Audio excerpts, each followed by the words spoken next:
Learn More, the show that sounds like clickbait. But it's actually two dorks. I'm Dorm. I'm Lidi. Hi, Lidi. Hi, Dorm.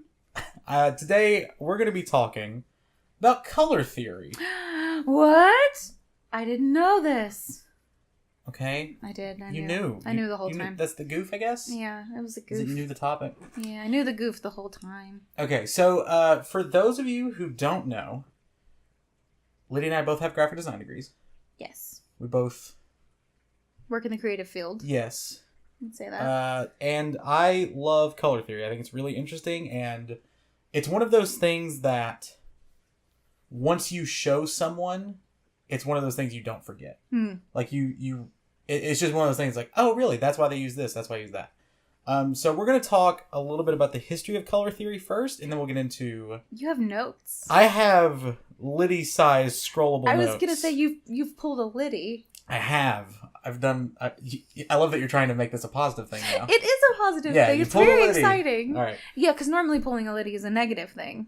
I'm going to say this. I sourced a lot of my information from Wikipedia, but I also sourced it from... there are a couple design books lying around, either down here, I guess more upstairs in my bedroom, that I pulled some notes from. Okay, that's fair. But most of it is from Wikipedia in different entries, but... There's some cool excerpts from some really old books that was in one of my books. So in the visual arts, which is sort of a wholesale term for just any art that's not like performance art, basically. Color theory, or color theory with a U, ooh, fancy, is a body of practical guidance to color mixing and the visual effects of a specific color combination. So color theory, how we would use it, is more about the effects of color or color psychology. So that... what I know about color theory is how color is used to affect your mood. Yes, and we will get there. But, okay, specifically like in advertising, right, or something like that. So so that's all. Like that's all of my knowledge about color theory. So color theory is actually the broader term for how colors are made, what colors are. Interesting. So it all encompasses color as a thought. Yeah. So in like, the art world, like almost, even more from a philosophical standpoint. Oh, okay. So the earliest, this is one of my excerpts. I have a lot of theories about this. The earliest reference to color theory is thought to be written by, I'm going to butcher this name, Leone Battista Alberti in 1435. Da Vinci also referred to this stuff in the 1400s, but this is the excerpt. Okay.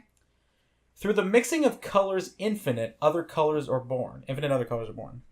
Okay. So he was sort of the first person to say that colors can become other colors. So instead of just like purple exists. Right. It's the creation of color is through other colors that already exist. Okay, that's interesting. But there are only 4 true colors, is what he said. As there are 4 elements, from which more and more other kinds of colors may be thus created. Red is the color of fire, blue of the air, green of the water, and of the earth, gray and ash. So he's saying that the 4 true colors are red, blue, green, and gray.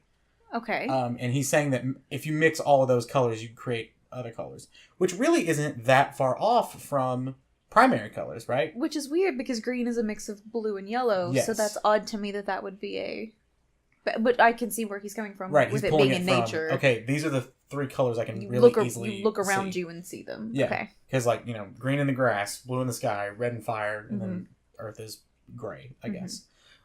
So he was the first person to refer to any sort of mixing of color to create color.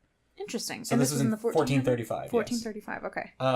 Which I guess, like, painters had done it already, but I think it was more of a means to an end as opposed to this exists throughout the world. Right? Okay. To Alberti, what he may refer to as true colors are in early instance what would come with 3 primary colors, which of course are red, yellow, and blue. Color theory during this time revolves around the idea that there are 3 primary colors, red, blue, and yellow. These 3 colors, when mixed together in specific ways, create all other colors. Sir Isaac Newton developed the first color wheel. Oh, I didn't know that. In 1784, he had a work called Optics, which is just a bunch of observations.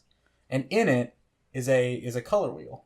It's pretty basic, but it has red, orange, yellow, green, blue, indigo, violet. So the colors of the rainbow. Roy G. Biv. Yeah. Oh, so am I thinking color wheel in the same sense of like that you get in art school? Yes. That is your primary, secondary, tertiary colors. Yes. Okay, interesting. But it's a little bit more basic than that. Okay. It's really just like red becomes orange, becomes yellow, becomes green, becomes blue. So a gradation between... Yeah, basically, but just like in sections. That's interesting. I didn't know that Newton did anything with color. I didn't either. He did, apparently, so this work, Optics, in 1704, was just a bunch of, like, things he observed. That's really cool. And that was one of the observations. I like that a lot. Yeah. And then he fell asleep below an apple tree. Yeah. Got conked on the noggin. And now we have gravity. And because of the Leaning Tower of Pisa. Yeah, that's how gravity was made. We got our boy Isaac Newt, yeah. The Newtster. There's a great Beastie Boys lyric about Isaac Newt. The Newtster, as he was called as a kid. Newtster. I knew him well. The Newtster. He and I were buds. Do you think Isaac Newton had a pet newt? Yo, what would he call it? Isaac Newt's son. That wasn't pre-canned. That was off the dome. That's good, right? Newt's son? Yeah, his little boy. Oh, Isaac Lil Newt. Oh, Lil Newt. Lil Newt's good. That's hot new mixtape. Lil Newt is the Newt Boys. The Newt Boys are at it again.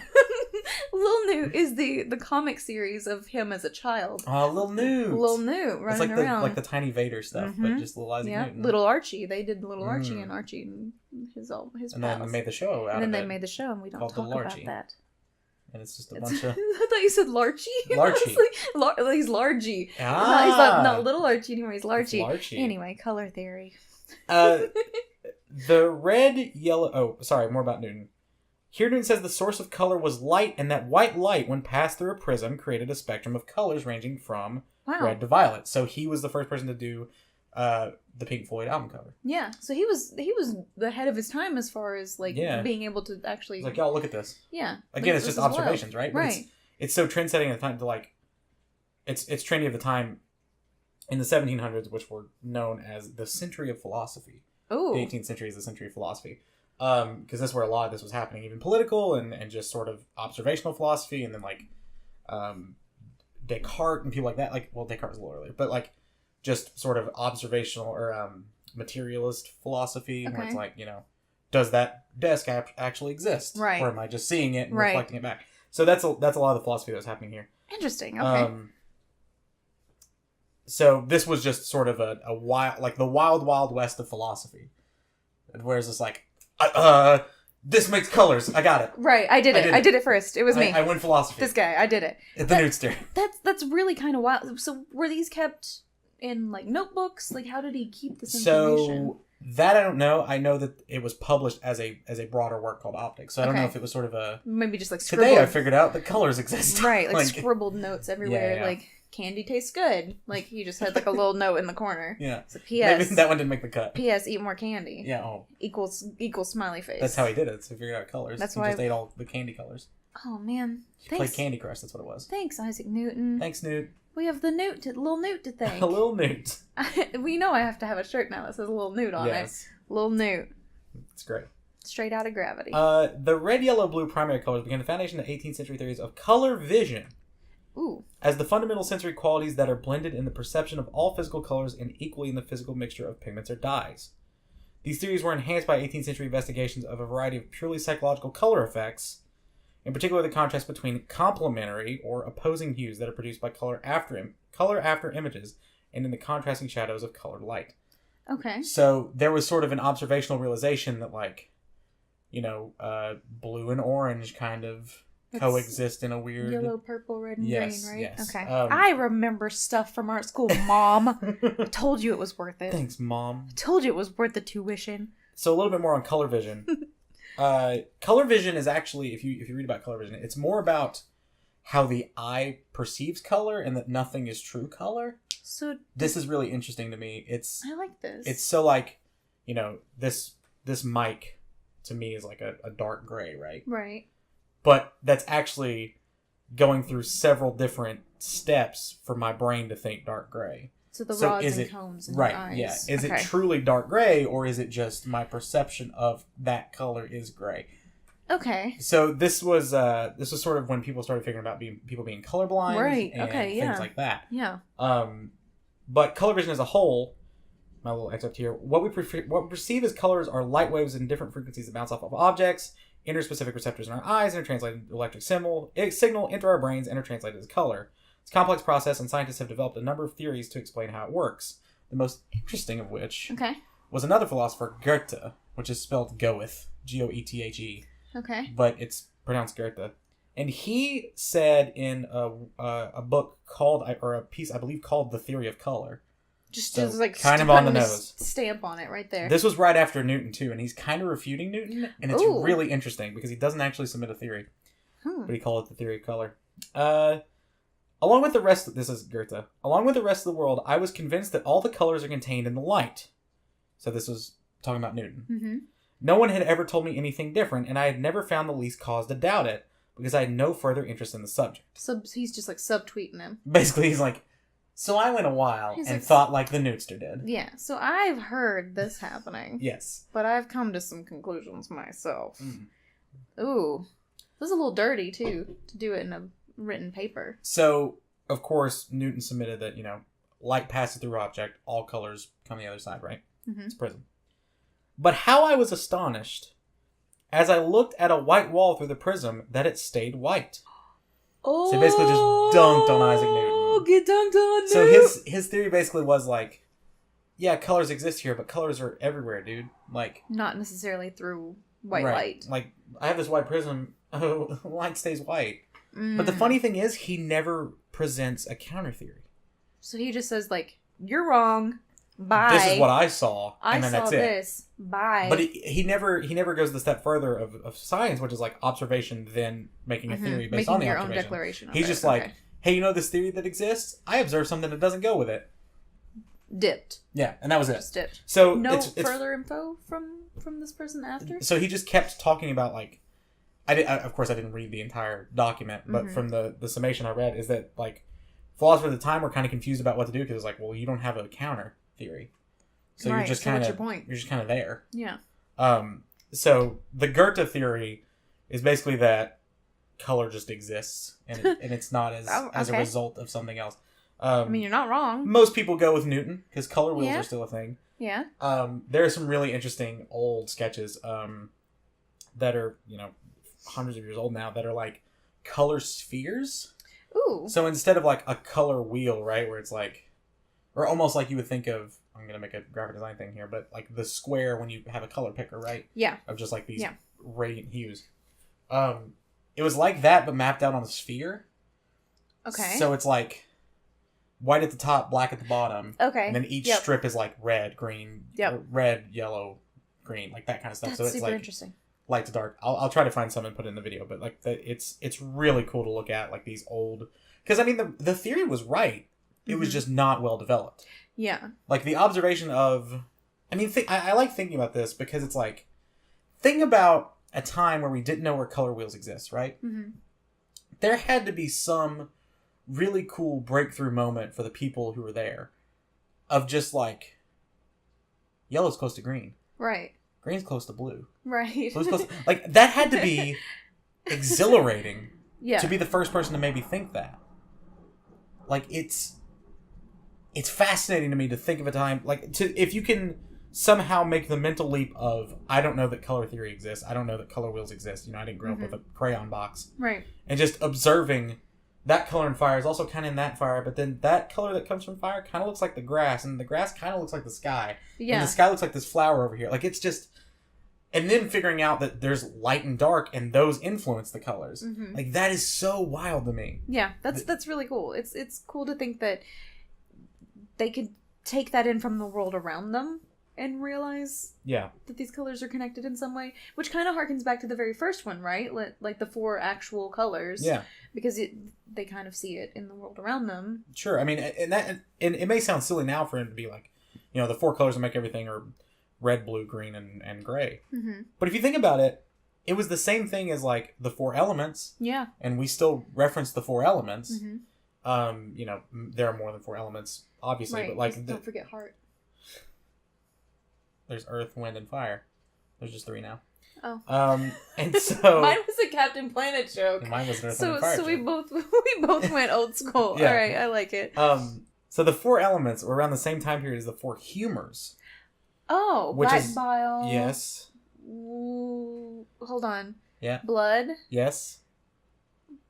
Blood, black bile, some other bile. Yellow bile. Yellow bile, and I don't know the last one. Phlegm. Phlegm. Okay, I was gonna say spit, but I wasn't sure. Yeah. So that again, so I think like put yourself in the time frame of like there are 4 elements, there are 4 humors, which of course would later be disproved, but it's actually really interesting. I may do a topic on this. How people extrapolate the 4 humors to like casts of characters. Ooh. Like the Ninja Turtles and that's cool. Different characters like that. Like they're each basically one of the humors. Okay, that's neat. I like that a lot. And I don't know if that's true or not. Like I don't know if that's what went into them, but having people extrapolate back is really cool. I like that. So 4 elements, 4 humors. It's easy to think like, what else is there 4 of? 4 colors. 4 colors. Boom. So I really like that. Even though that was off a little bit and wrong, that as far as we know, I mean, this is one of those things that's never actually going to be proven. There's a common theory, but you can't prove beyond a shadow of a doubt. You know what I mean? Like it's just one of those things that is never scientifically provable, even though everyone agrees with it. It's like gravity. Newt. The Newtster, man, the Newtster are all over this episode. He's on top of everything, isn't he? Yeah. God. Because he's probably scared of heights, though, because gravity. I would be. You think Isaac Newton was the first person with a fear of heights? No. Really? No. I think Wile E. Coyote was the first person with a fear of heights. That's why he froze. Hold on, we've done a Wile E. Coyote goof already. We've done a Wile E. Coyote goof on stream. Okay. My worlds are mixing. We've done a Wile E. Coyote goof on stream for sure. Okay. So now is where we're going to get into color psychology. I like this a lot. Which is the thing that's really interesting. We'll get into what each color means, but I just want to talk about broadly, and I've got a lot, so strap in. I'm ready. We're going to keep an eye on that. Color psychology is the study of hues as a determinant of human behavior. Color influences perceptions that are not obvious, such as the taste of food. Colors can also enhance the effectiveness of placebos. For example, red or orange pills are generally used as stimulants because they're excitable colors. Colors can indeed influence a person. However, it is important to remember that these effects differ between people. Factors such as gender, age, and culture, especially the last one, can influence how an individual perceives color. For instance, heterosexual men tend to report that red outfits enhance female attractiveness, while heterosexual females deny any outfit color impacting that of men. Okay, so red for a man is kind of like a passionate color. It's more of a color that's attracting. So is that why red sports cars are so popular? Maybe, yeah. Among mid-life crisis type men? Sure, yeah. Well, it's that, I mean, not to reference The Matrix, but like it's that woman in the red dress thing, right? And right. that's going into like culture. Like that's been a thing ever since color film. Right. Like, Marilyn Monroe in Gentlemen Prefer Blondes has that red dress, and like there's several instances of even kind of in the animal kingdom. More colorful things. Sure. Like the males tend to be more colorful. And there's something primal about, and the psychology of this is another episode entirely, but there's something primal about like we see. So red makes us hungry. I'll go ahead and get into that. Red is a color that immediately makes us a little hungrier than some other colors. Because raw meat's red, a lot of fruits are red. Okay. Red is just a color naturally seen as food a lot of times. And now that you know this as part of the listening or viewing audience, try to think, they are out there, you're going to prove me wrong, but try to think of a restaurant, just a random restaurant. I bet red is in their branding somewhere. At least like a chain restaurant, right? Yeah. Like McDonald's, Burger King, Taco Bell, Dairy Queen, Wendy's, like first Arby's, thing I thought of, some kind of red. Papa John's, Domino's, Pizza Hut. And these guys are all bright colors anyway, right? Like if there's not red, there's a yellow or an orange. Like there's some form of that color included in the branding. There's a pink. There's some kind of like bright, energetic, get in, get out kind of color that's driving their whole brand, right? Their whole system, right? So that's sort of what we're talking about here, like this color psychology of red makes people hungry, that kind of thing is what we're getting into. That's interesting. And that's hardwired into our DNA, kind of, which is because you can't deny that. Like you can't argue that. Like it's obviously working. Yeah. Because the branding stays the same for the most part, so it's obviously working. That's so weird. That's kind of creepy. It is a little wild. That you can't help how it affects you. Hey, did y'all ever play Spot the Difference? This isn't going to matter much on the audio, so I don't know if it's going to stay in, but I don't know if you can tell. Something has changed in the scene. Is the frame still the same? Who knows? I tried. Who knows? Have you guys ever played The Camera Died halfway through your podcast?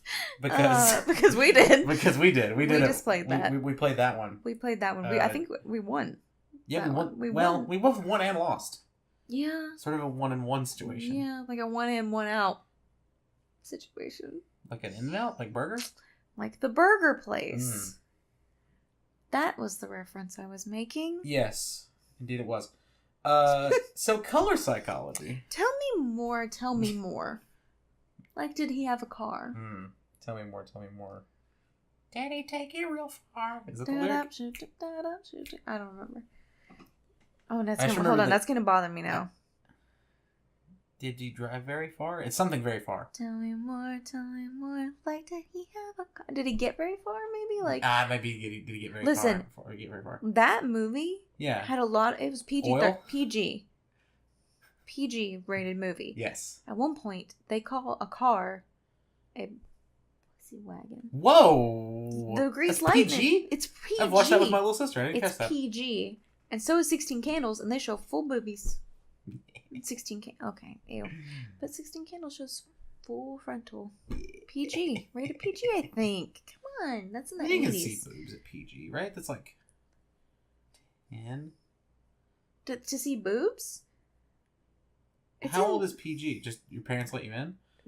G is general. Yeah, that's good kid stuff. PG is like parental guidance. Yeah, so like PG-13 your parents are like, is. Hey, this preview's. I mean, okay, so 16 Candles is like a coming of age story for 16-year-olds. Yeah, 16-year-olds can see boobs. But it's called PG-13. But the movie is PG. Right, of course. So that's below PG-13, which means that younger kids can see it. How young though? Like 10 years old can watch that. I saw boobs. To see boobs? Yeah. No. When was the first time you saw like boobs in a movie? Titanic. Oh yeah, Draw Me Like One of Your French Girls. Titanic, yeah. We had the dual VHS of that because it came on 2 tapes because it was too long to fit on 1 tape. That is real. That's always a lie. I've heard people tell me that, but it's not true. You had it. It can fit on 1 tape. The Draw Me Like a French Girl scene was on the 2nd tape. What time of the tape was it? No, I don't know. I thought you were going to just like rattle it off. Like it was at 18 minutes I just had to fast forward and it once 27 and then seconds. I could just rewind it and fast forward. Oh, Scott Dark. Tell me more about this red dress. All of that, by the way, is unusable. Oh no, that's all Sagan. Are you kidding me? Incredibly that's unusable. Great. No, oh it's my God. all in. Ridiculous. This is a podcast. Is a ridiculous podcast. Color psychology. Yeah. Is widely used in branding and marketing. We know this. Mm-hmm. Many marketers see color as an important part of marketing because marketers see everything as an important part of marketing. You could say like. Mm-hmm. I see fonts as an fashion. important part. Yeah. Yeah. Books. Yeah. Puppies. Grass. Birds. Nope. No? Never. Put a bird on it was sort of a thing for Portlandia. Birds are never a good thing for anything. Ever. Even Alfred Hitchcock? That seemed to go okay. He did alright with birds. I am going to punch everything into tiny little pieces. I hate birds. Oh, jeez. That took a turn. I hate birds real bad. We know this. I know you hate birds. Okay. Many marketers see color as an important part of marketing because color can be used to influence consumers' emotion and perception of goods and services. This is basic stuff, but like it lets you know that everything has a reason. Yeah. I don't mean to sound too like marketers are trying to puppet you, but marketers are trying to puppet you. Yeah. And and they know how to do it with colors. Yeah, we know because we're some of them. Mm-hmm. Companies also use color when deciding on brand logos, of course. These logos seem to attract more customers when the color of the brand logo matches the personality of the goods or services. Just as the color pink being heavily used on Victoria's Secret branding. So much so that it still bothers me to this day. Yeah. They have or had, I feel like did it get discontinued, Pink? Or is it still going? Like the whole brand? Yeah. I don't remember. Have a brand called Pink. Not everything's pink on it. Yeah, okay. I've seen a blue shirt with in blue type says pink. Oh, because it's just the brand is pink? Yeah, it's weird. Don't like it. Yeah. That's like, we were talking about shirts that say like Comic Sans, but as in... That I think is a little more clever. Like the pink on blue, that doesn't seem like it was a clever thing. It was just like, we're Victoria's Secret. Also, I just pluralized Victoria's Secret because I'm an old Southern woman. It's kind of ridiculous in general that they would still stick to pink as being the default for a women's clothing store. Like, I get that it's lingerie, but like they have all kinds of different colors. We're also talking about the same company that still puts on the Victoria's Secret fashion show and gets artists, such acclaimed artists as Pitbull, Maroon 5, the Black Eyed Peas, to perform while scantily clad women walk with wings. I do like the wings. Chicken wings, I mean. That'd be much better show. A plate of chicken wings. Wouldn't that be great? You have to eat them before you get to the end of the... that would be so much more entertaining. Before you get to the very end, you have to eat them all. Man. They have their bone in, too. Oh, no. So you have to make sure, like, they weigh them at the... That's one-hand platter, one-hand wing. Yeah, exactly. Yeah. And you gotta, like, they can't do the little popping thing. They're not allowed to pop the flaps. Can't pop the flaps. You only got one hand. You got one hand holding the platter. Oh, it's true, yeah. You can't pop the flap with one hand. Can't pop the flap. Can't do it. Scientifically proven. Can't do it. Colors are also important for window displays in stores. That's a dumb... I'm sorry, I copy-pasted this little paragraph. That's dumb. I'm just going to be straight up with you. That was not important. I think that's interesting, though, because it's like a lot of people do window shopping. And I think that's... Do they? Is window shopping going the way of the dodo because of the internet? So... Or do you consider that window shopping? That, in a way, I think can be window shopping. Like, when I consider window shopping, it's not necessarily a standalone store. It's in a mall. So I'm thinking of in a mall. When was the last time you were in a mall? Probably a couple months ago. Really? Yeah. Do you go a lot? Not a lot. I had to buy a dress, and I've not bought a dress in years, so I had to buy a dress. I don't know the last time. It's still in my car. I don't know the last time I was in a mall. Really? Like, Mary goes all the time because he lives across from it. Yeah, that makes sense. Like, so he's there. Like, I mean, there's a store close to me that I go to all the time. That just proximity makes sense. But like, I'm gonna go to the mall and I'm just gonna shop. So I don't just go anywhere just to shop. So I think it depends on the demographic, right? Like, it depends on the area you live. Because if you have nothing else to do, like as young kids, you go to a mall and walk around. Yeah. But as young kids, you don't have a lot of money. That's true. Because they're targeting like families and people. I don't know, but malls aren't really a big thing anymore. That's what I'm saying. Is like, are malls dying? Kind of. I mean, thanks internet. Yeah, the 90s and the early 2000s, malls were like a thing. Yeah. And made a whole movie about it. Yeah, it's called Mall Mouse. Yeah, it is. It's called Multi-Store in One Building Mouse. That's what it's called. I was gonna say Strip Rats, but that's a very different movie. Strip Rats. It's called Showgirls. Strip Rats is just Victoria's Secret. Oh, good callback. Full circle. Yeah. It's the smallest full circle ever. It's like 2 minutes. Yeah. Colors are also important for... Oh, I read that already. Well, research shows that warm colors tend to attract spontaneous purchasers. That's a weird word to see. Warm colors? Okay. Despite cooler colors being more favorable. So this is interesting. I'm going to jump down to this. Color has been used to create feelings in coziness or spaciousness. However, how people are affected by color stimuli varies from person to person. This is some statistics on color. Okay. What do you think the top choice of Americans for favorite color is? Favorite color, top choice for Americans, blue. Yes. With 35% listing blue as their favorite color. Yeah. So if blue is your favorite color, you're basic. Ouch. I mean, it's true. Followed by green, which is an odd one for me. Okay. I don't know if I've ever... Yeah. I don't know if I've ever asked anyone what their favorite color is because I'm an adult, but ever heard anyone announce what their favorite color is and had someone say green. It's always blue or like a warm color. Dova's favorite color is green. Is it? Mm-hmm. Well, I'm sorry, Dova. I didn't know that because I'm an adult and don't care about people's favorite colors. Favorite colors are important to knowing more about your personality. Is it? Yeah. All colors are the same. You know that I'm basic because my favorite color is blue. Yeah. All colors are not the same. Talk to Sir Isaac Newton. It's true. Well... Or talk to Gortha. Gortha? Goethe. See, nobody remembers. That's true. Because you subtweeted and you didn't have any evidence to back it up. Yeah, Goethe. You could have been a color god. So green was at 16%, purple was at 10%, red was at 9%. Surprised that red is so low. Yeah. Very surprised. Because red solo cups. It's a doozy of an app. I'm really surprised that red is so low, actually, because I figured red would be up there around the blue. Yeah. I wonder if it's because it's so aggressive, maybe? Yeah. Which makes sense with the spontaneity, right? But it's also... Well, we're going to get into what colors mean later, but... Are A preference for blue and green may be due to a preference for certain habitats that were beneficial in the ancestral environment, as explained by the Evolutionary Aesthetics article that was linked here. Interesting. Which basically just said, yeah, we like red because it's meat. We like blue and green because they were favorable to live in. Okay, so blue being sky, water. Green being life. Lush, verdant. Okay, yeah. Interesting. Which is probably why no one's favorite color is, like, tan. Right, you don't really hear a lot of people saying, like, Sepia. Brown or... Yeah. What's your favorite color? Amber. Yeah.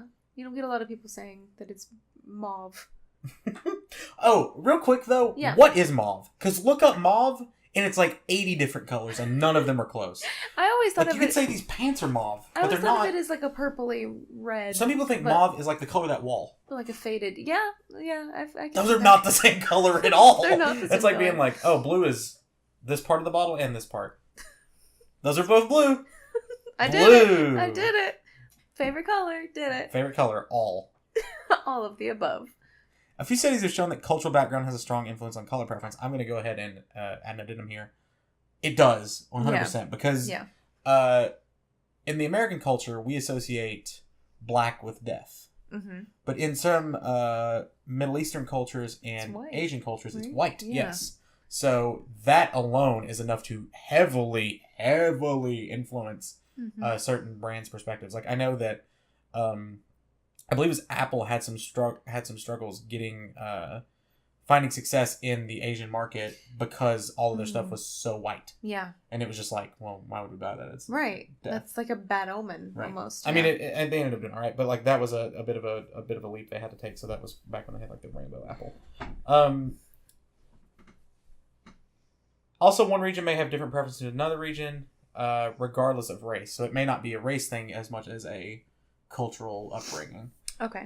Children's preferences for colors they find to be pleasant and comforting can be changed and can vary, while adult color preference is usually non-malleable. Oh, that makes sense. When you're a little kid, your favorite color could change.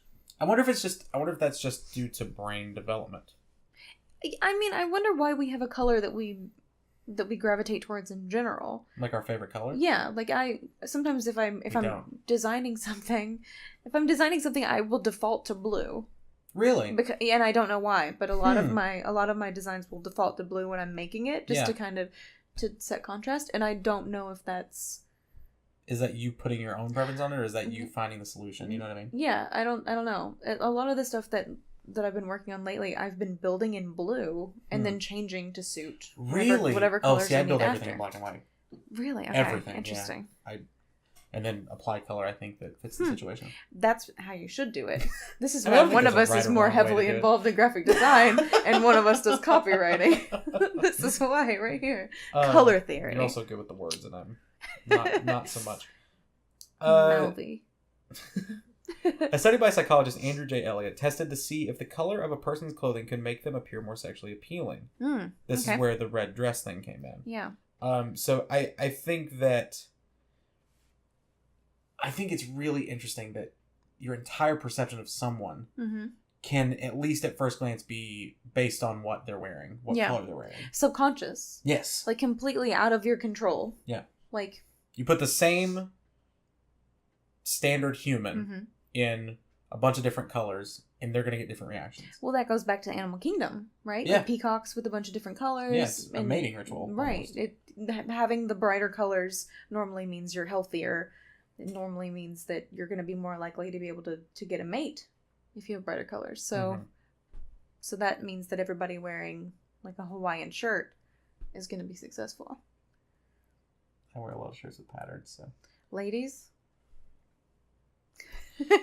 Common associations connecting a color to a particular mood may differ cross-culturally. This is where you're getting the white and black thing.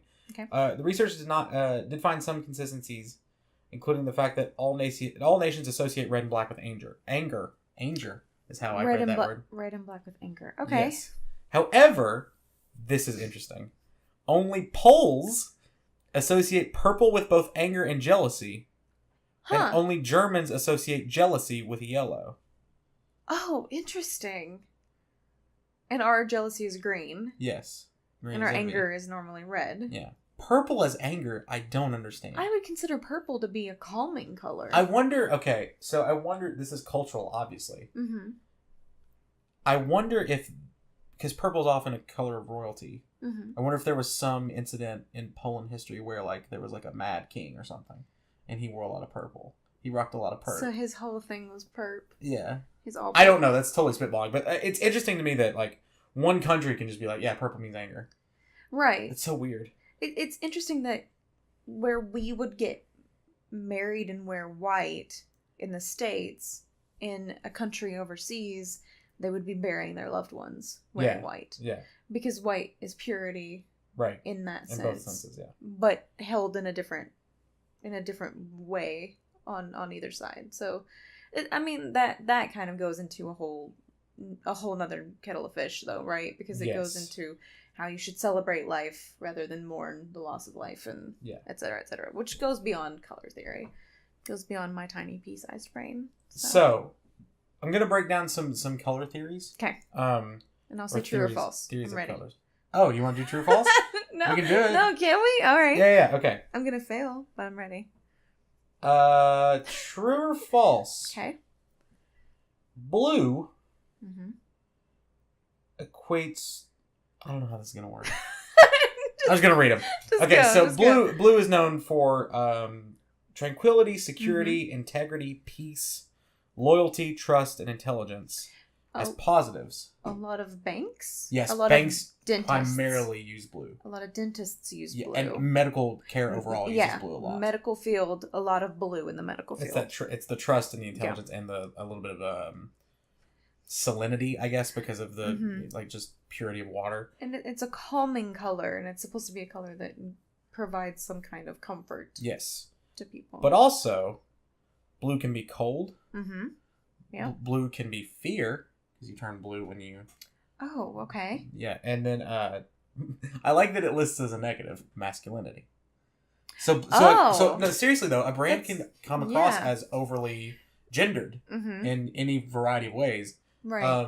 And that could be negative, like... Especially if you're trying to advertise towards both. Right. Sides. Or the wrong, like... customer base. Right. Like, I don't think you would want to gear a just as we were talking about earlier, a cosmetics brand with like dark gray and cobalt blue.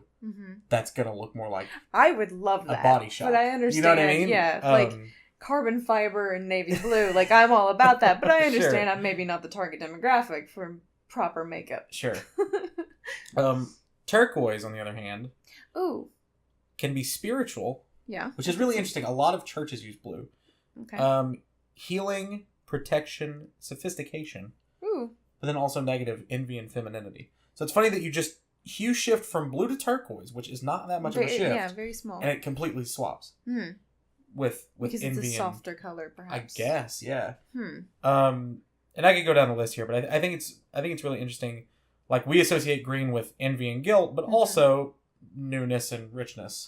Right, new life. Money. Yeah, money. Yellow being sunny and energetic. Sunny, come on. Energetic, perky, but also irresponsible and unstable. I can kind of see that as kind of like, ooh, and this is going to be maybe polarizing, but like blonde being kind of like being treated as like a dumb type thing. Sure. Like blonde being something that's kind of like silly and it's stereotypically not. I was blonde for a long time. I think the reason that is like yellow is a cautious color. I mean, that's what we use for caution tape. That's what we used to like. Literally, caution. So I think it may be sort of like a. Ooh, I don't know if I can trust this yet. Like, you won't. It's interesting though because yellow is sort of gold, and you see a lot of law firms use gold. Yeah. So it's really this weird, like, just the slightest. I'm not gonna read all these because it would take forever, but the slightest variation in color completely changes the message. Completely change the way your brand is perceived, the way your ad comes across, or whatever. Like, like if you did a law firm in red, I'm not saying it wouldn't work. That would be aggressive. Tricky thing to do. Yeah, that would be incredibly aggressive. It's going to make it look like you're going to lose people money and you're going to fail. Yeah, and you're going to be very angry and hard to work with. Yes. And so it's really interesting, I think, as a whole to sort of take this into account. And like I was saying before, like you will start realizing this more and more. this isn't like a beginner's guide to color theory, right? But it's one of those things that once you're aware of it, you can't stop picking up on it. Yeah, I think that's totally fair. I mean, color's everywhere, and a lot of it is more deliberate than people give credit for. And you see it a lot in movies and in print ads too. And it completely changes your mood about what's happening in the film or that's happening in the ad without you even being aware of like the fact that you're aware of it. Like that's so tricky because you can look at an image that's like cast in like really dark blues, and then you're like, "Ooh, I feel uncomfortable about this, but I don't know why." And then it's okay, it's because the killer was hiding there the whole time. But but it was because of that shift in the color that kind of set you up. It primed you to be ready for this. Prime color primed. Hey. Yeah, and you'll see this even in like cinematography and in the way things are like lit in a shot, like you're saying. But even like on a lighter scale, like if you notice, just a normal picture is a little more yellow or a little greener or a little bluer, just like the overall hue of a show or a movie or something. That can affect you as well as how saturated the image is, which is basically like how close to black and white is it from how close to as vibrant a color like Disney show. Right. Like those are the two spectrums. Where on that scale does it sit? That can affect your mood. Like you won't see a lot of dramas lit like a Disney show.